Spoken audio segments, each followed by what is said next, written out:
Yo, what's happening, people? Welcome back to another video on the channel. My name is Captain GG, if you didn't know already, and today we have a massive one. I've been using this tactic in our save over on Twitch, the journeyman save, and it's been absolutely smashing it. I kid you not, guys. This tactic is 100% broken. Totally broken. It's a 4-3 or 1-2 narrow formation, utilizing the target forward. I'm not going to sit here and talk about it too much without it being on screen, so we're going to jump across. We've run this with 3 different teams. Obviously, if you want to check out the journeyman, you can do over on Twitch, but we've run this test today with 3 different teams. We've got Portsmouth in the Premier League, just to see how they get on. We've also run it with Burnley in the Premier League and also Chelsea. So let's head over and see how the teams got on and also run through this broken tactic. Well, where better to start than the test we run with Chelsea, and what a test it was. Some incredible results coming away from Chelsea, as you can see on screen to my left. Unfortunately, they were pretty unlucky in the Premier League, losing out to Liverpool by 3 points, but collecting 89 points from their 38 games is still a fantastic title and will win you your Premier League title in most of your saves. But have a look at these player stats, guys. Some of these player stats are absolutely unreal. Top goal scorer Romelu Lukaku, 75 goals. 75 goals, chat. Obviously he has the highest average rating. Mason Mount with 26 assists, very closely followed by Reece James as well. Thiago Silva, again, the pass percentage isn't all that. Romelu Lukaku, 16 player of the match awards, absolutely insane. And N'Golo Kante picking up a number of yellow cards, but we don't mind too much about that. Let's just have a look at the schedule before we get into the tactic itself. We started off with a win in the UEFA Super Cup. That was the first title under our belts. Then started off actually with a 2-0 defeat to Man United. That's never good. But then you can see a number of green results all the way through until really we face Liverpool, where we get beat 4-1. Eventually that's going to come back to bite us in the arse. But they also got beat 4-1 by PSG, so a couple of odd games there.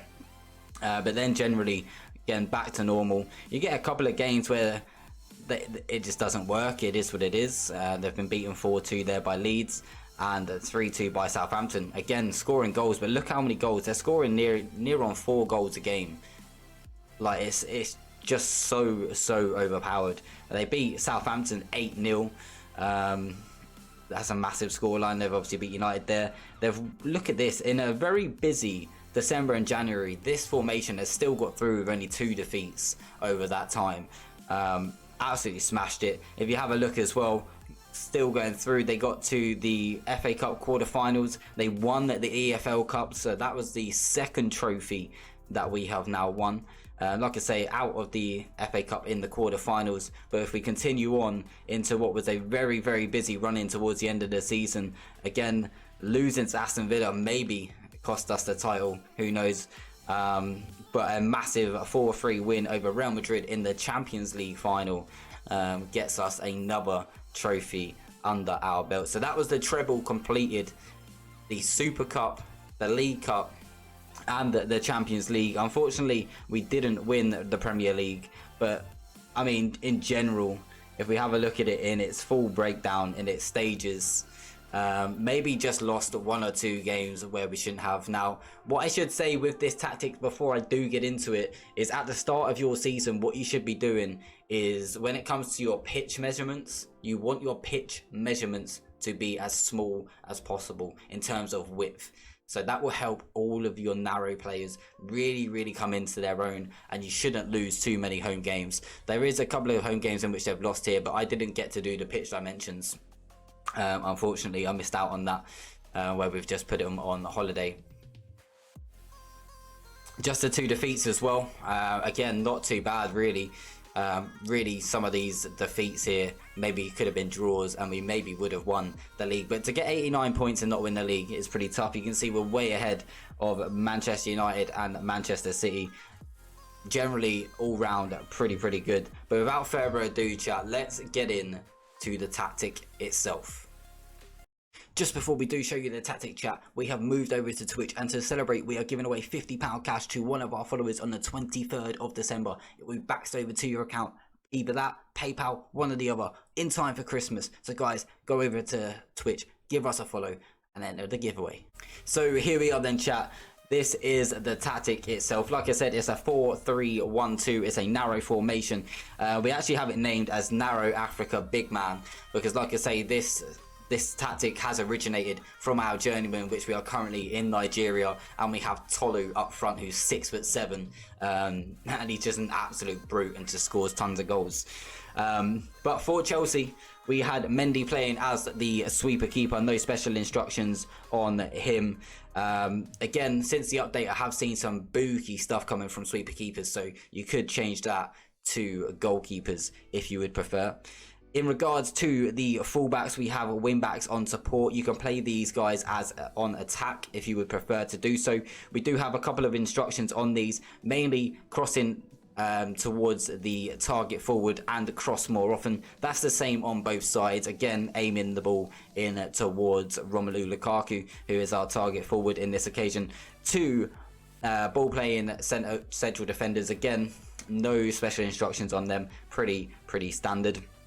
Then we go into the ball winning midfielder. Again, there's no added instructions on there, just the instructions that come with the role, but we do have him on defend. Again, if you feel like you are one of the better teams in the division, you can play him on support. What I would advise is if you're playing your wing backs on attack, definitely play him on defend. In regards to the other two, now you can actually change this one. The box to box can be changed. We play box to box because we feel like it's the better position, but again, no additional instructions on him. Kovacic then playing as the Mazzella. We do have an instruction as to run wide with the ball, and again, we like that because he's on this side with Lukaku, he's going to run wide, preferably cross the ball in. And sometimes it can get very congested in the midfield, like I say, especially with home games where we're playing with that narrow pitch style. That really helps out. In and amongst that though, we do have Mason Mount in the cam, just on the get forward as he is attacking midfield attack. Again, you could really change this to advanced playmaker, but I don't see the benefit of it. You can also have him on shoot less, because otherwise he's going to be firing from the edge of the box all the time. Like I say, this save has originated from my journeyman where I'm in a lower tier, so I didn't really want loads of players just taking pops at goal. So maybe if you are a top team, maybe you might shoot more. It might work out for you. But in general, just leave him with the standard instructions. And then in your target forward on attack, standard instructions again, really not doing much with it. Again, you guys can maybe alter this slightly and see whether it works better for yourselves. But just standard there for Lukaku. And then in the advanced forward role, again, this time we have Havertz there. But again, it's just standard instructions and nothing additional on him. We do play with an attacking mentality then, chat. And in the possession, we want to be fairly narrow, pass into space. We want to be playing through the middle. We do want those overlaps as well. But like I say, playing through the middle, our width will come from these fullbacks when they get bombing forward. We do work ball into the box. You can take that off. I would suggest if you're maybe chasing the game with like sort of 10-20 minutes to go, definitely take that off. And then again, another one that you can play with that I don't personally feel there's much benefit from, just sort of slows the game down, I think, a bit for me. Play for set pieces. You can go for this. It is going to maybe help your target forward. So if you do have a lot of big players in your team, i.e. big centre backs as well, definitely put that on. We haven't used a corner tactic with this tactic. So if you have a corner tactic that is especially OP, if they're, for example, the front post, near post corners, it's not OP anymore because they've patched it. But if there is another corner tactic that you feel you're getting really good benefit from, if you put that with this, you're definitely going to be scoring goals. Other than that, we just time waste never. Nothing else in this screen. Into the transition then. So in transition, we have counter press, counter, distribute quickly, distribute to our fullbacks, and take short kicks. Now this is all pretty self-explanatory. When you're playing some sort of gegenpress, you want to be counter pressing, and you obviously want to be counter attacking as well. Distribute quickly, because obviously we're counter attacking. When we do get the ball or the other team have had an opportunity, we want to get it out to our fullbacks with those short kicks, and then we can get it up the pitch that way. Out of possession then, we have the standard and standard lines. Now again, you can play around with this. If you feel like you're a bigger team, you can maybe knock it up one. I wouldn't advise, if you're going to knock it up one, knock both up one. okay? But I think standard and standard is pretty good. That seems to be working for me. No offside trap. Don't get stuck in, because we just seem to get too many yellow cards. And in the journeyman in Africa, it's 2 yellow cards and you're banned for a game. Like, even if they're in different games. So that's why we had to take that off. It can work with get stuck in if you're willing to take the yellow cards. And yeah, just prevent a short goalkeeper distribution there with the defensive width as standard. Because you're playing on that narrow pitch, that standard width is more than good enough when it comes to defending. And obviously Kante does drop in for us there as well. But other than that, chat, that is the tactic in and amongst itself. It's pretty straightforward. We sort of just stumbled across it when we was playing it in our MK Don save originally, actually. Transitioned it into, and to be fair, in our MK Don save, it done really, really well. Transitioned into our journeyman. And in our journeyman, we won the league with a team that was predicted to come bottom. We then left them and went to a team that was in the relegation battle. We then won the league with them. We then lost in the African Champions League final. That was only because I played the wrong formation at the start of the game, because we had played a rotated team prior to that game. So this tactic, I kid you not, will win you titles, as seen in this little episode with Chelsea. What we're going to do now is we're going to jump over and see how the other teams got on, to show you a little bit of how it will work with a team that's not supposed to win stuff, right? Burnley, Portsmouth in the Premier League, they're not supposed to win stuff. So let's go and see how they get on. Okay, chat, so we're in our Burnley test now. And as you can see with the league table in front of you, they have done pretty well with this tactic. If we have a look at Burnley, they finished 7th in the Premier League. Just bearing in mind where Chelsea finished, 62 points. What did they get in our test? 89? Massive difference. But Burnley finishing with 56 points, just outside the European places. They would have got Europe if Southampton hadn't have won the FA Cup. I believe if we have a look at the schedule as well, Southampton knocked Burnley out of the FA Cup. They beat them. They knocked them out of the EFL Cup in the quarter-final. And they also knocked them out of the FA Cup in the semi-final. So a great run in the cup competitions again, just like in the Chelsea save. Cup competitions, they really did do well. And if you have a look at the teams they played, like, it wasn't weak teams, right? It was Wolves, Leicester, Southampton. Like, it was a good run in. They also beat Chelsea last game of the season 4-1. Like, this is a Burnley team that usually on FM are struggling, and they usually are struggling to stay in the Premier League. So for them to go and do that is pretty good. You can see from here, nothing has changed in terms of the teams, but Matty Vidra getting 20 goals in 48 appearances. Had played up front a few times as well, to be fair. Dwight McNeil, 10 assists, 9 goals. Again, those two were swapped around a lot, I believe. Chris Wood, 17 and 35. It's not quite Lukaku's levels, but he's not playing for Chelsea. Jay Rodriguez done pretty well, 15 goals in 19 appearances. When has Jay Rodriguez ever done that in his life?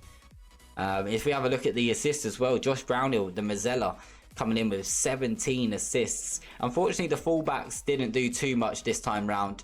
Not as much as Reece James did in the Chelsea save.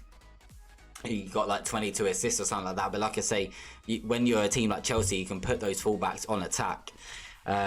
In this save, the fullbacks were on support.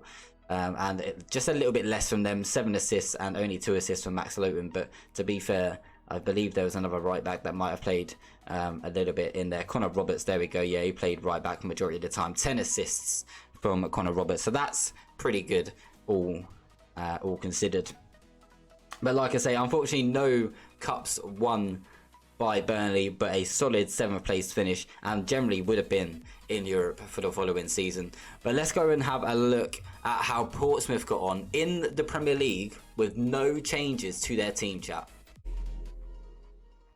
So, I don't know what I expected here. I mean, we put Portsmouth in the Premier League.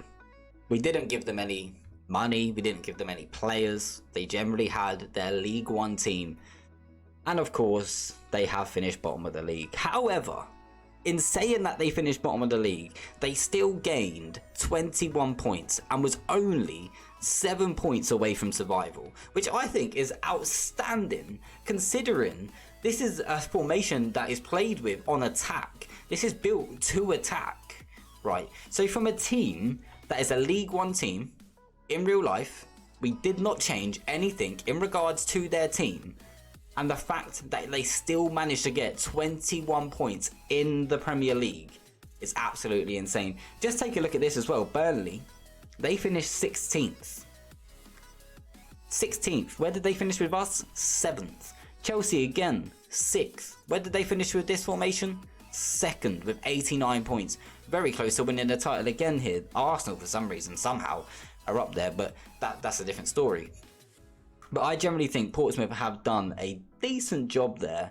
And again, if you have a look at it, you've got the two strikers scoring some decent goals. John Marquis isn't the best in terms of target man, so he didn't really get too many goals.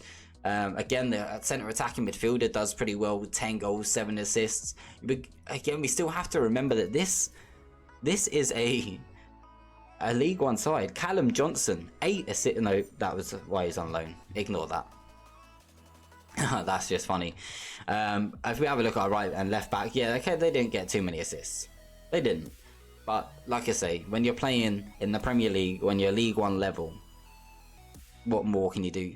6 assists from Sean Williams as well. Like, they're generally done okay. I think on average they've done pretty well. And I think if we was to go again and sim this with this team in the Championship, I think they win the Championship. I generally believe so.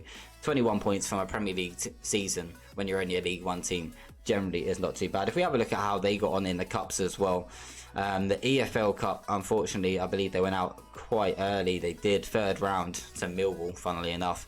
And in the FA Cup, they went out to Doncaster, which is kind of weird. But when you're having to play so many big teams and you're not exactly on great runs of form, it's tough. You can see big piles or patches. Well, unfortunately, they did lose games, but it's to be expected. I only threw this one in to really put the tactic to the test and just thought, imagine it can keep them up. Unfortunately, it didn't. But this isn't a defensive formation, chat. This is an attacking formation, and I generally believe if they just had a better defense, I generally think they would have probably got mid-table. Just with an average Premier League defense, I think this team would have got mid-table. But it is what it is. That is the end of the episode, chat. I appreciate everyone who has been with us all the way through to the end. To take advantage of that, hop over to Twitch to see our Journeyman live. There is a £50 cash giveaway to anyone who is following us on Twitch. That giveaway will be drawn on the 23rd of December. So as long as you're a follower of the channel, by that date, you will be involved in the giveaway. You can earn channel points whilst watching us over on Twitch. People with more channel points will get additional entries into that cash giveaway as well. So plenty of opportunity for you to get involved. Get involved, £50 cash, what more do you want? But other than that, guys, I appreciate all of your support. If you have enjoyed the video, drop it a like. If you have and do want to use this formation, it will be down in the description for you guys to download. Big respect, much love, and we'll catch you on the flip side. Peace out, boys.